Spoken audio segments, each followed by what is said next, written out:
ఆలోచిస్తుంటే నిన్న జరిగిన విషయం ఈ రోజు గుర్తుకొచ్చింది. ఒక అద్భుతమైన సంఘటన, అది అమూల్యమైన చిహ్నంగా మారుతుంది. ఇప్పుడు ఆ సంఘటన ఒక యక్షుడికి యుధిష్ఠుడికి మధ్య జరిగింది. ఒకసారి యక్షుడు యుధిష్ఠుడిని అడిగాడు.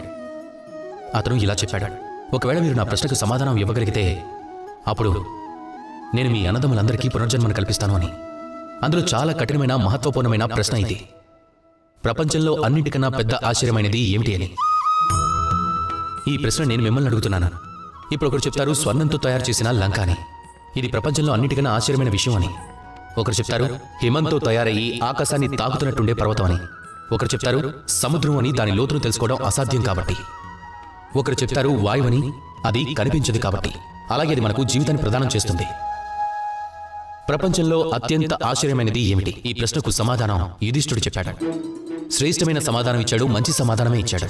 అతను చెప్పింది ఏమిటంటే ప్రపంచంలో ప్రతిరోజు ఎవరో ఒకరు జన్మిస్తారు, ఎవరో ఒకరు మృత్యువుడిలోకి వెళ్తారు. ఈ విషయం ప్రతి ఒక్కరికి తెలుసు, అందరికీ తెలుసు.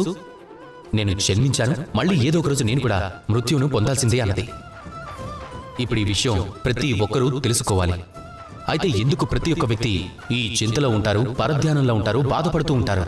తనకు మృత్యువుని ప్రాప్తించుకోవాలని ఉండదు అని తను దూరంగా పారిపోవడానికి ప్రయత్నిస్తారు. చెప్తాడు నాకు మృత్యువుని ప్రాప్తించుకోవాలని లేదు అని. ఎందుకు? ఏదో ఒక రోజు ఇది జరగాల్సిందే కదా. ఇది బ్రహ్మసత్యం. ఈ పరధ్యానమే, ఈ భయమే, ఈ బాధే, ఈ చింతే తన మనసును జీవించనీయదు, ఈ జీవితాన్ని అనుభవించనీయదు. అయితే ఈ చింత వల్ల, ఈ పరధ్యానం వల్ల, ఈ భయం వల్ల లాభం ఏమిటి? ఎలాంటి లాభమూ లేదు. అందుకే ఎప్పటి వరకైతే మీరు జీవిస్తారో దాని ప్రతి క్షణం శ్రేష్టమైనది, సంతోషంతో నిండిపోయి ఉంటుంది, ప్రేమతో పరిపూర్ణమైనది. దానికోసం ప్రయత్నించండి. ప్రయత్నించండి. ఏ కార్యాన్నైతే మీరు చేస్తారో దానివల్ల వేరే వారికి లాభం ఉంటుంది.